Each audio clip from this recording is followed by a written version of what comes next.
salut, j'espère que vous allez bien. Aujourd'hui, on va parler de quelque chose de très important. On va parler de la chambre que doit occuper un étranger chez nous.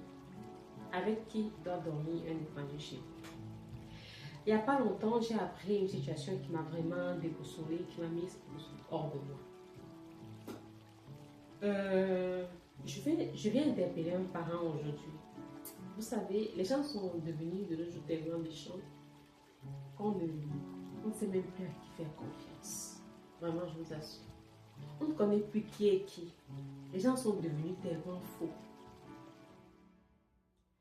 Et j'ai écouté une situation où la personne me disait, j'ai été violée par mon oncle et ça m'a traumatisée. Ça m'a traumatisée et j'ai eu à faire des mauvais choix dans ma vie à cause de ce viol. Qu'est-ce qui s'est passé en fait? C'est que l'oncle est venu passer un séjour à la maison et les parents ont demandé, comme d'habitude, c'est la famille et puis on a dit, ok, tu vas dormir avec l'enfant, nous on dort dans notre chambre. Et pendant la nuit, l'oncle a violé l'enfant. Je ne sais pas trop comment ça s'est passé, je n'ai pas trop de détails. Et ce qui est même dans ça, c'est que la famille avait déjà entendu dire que l'oncle a les tendances à faire cela. Et je viens encore attirer l'attention des gens aujourd'hui que quand on dit quelque chose sur quelqu'un, si une, deux, trois, quand ça devient déjà trop, qu'on vous parle, telle personne a tel comportement, telle personne fait ceci, telle personne fait cela, ne négligez pas. Ne négligez pas parce que autant de personnes ne peuvent pas déclarer ou dire quelque chose qu'ils voient sur quelqu'un, mais quand ça n'est pas ça. Même si vous ne croyez pas, faites attention. Alors l'oncle a dormi avec l'enfant et il a fait ce qu'il a fait à l'enfant. Et la famille n'a même pas cru l'enfant. Quand l'enfant a parlé, la famille n'a pas cru l'enfant jusqu'à ce qu'on amène l'enfant à l'hôpital. Et puis, les médecins confirment. Chers parents, quand un étranger vient chez vous, pour moi, il serait préférable de prendre vos enfants dans votre chambre, quitte à ce que l'homme et la femme, vous dormez même au salon, ou vous vous couchez au sol même dans votre chambre. Pour les enfants se couchent au sol, je ne sais pas trop.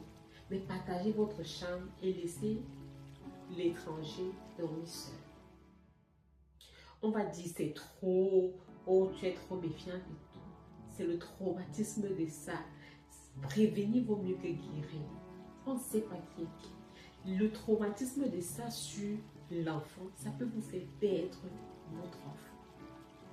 Parce que la personne qui m'a parlé de ça a pris des décisions très mauvaises sur sa vie parce qu'il fallait évacuer cela dans sa tête, il fallait oublier ce viol.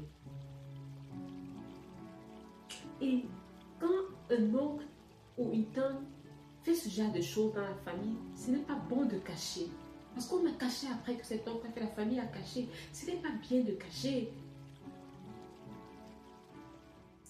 Il faut se protéger les uns les autres. On doit en parler. Tel oncle est venu à la maison, il a fait ceci. Là, les autres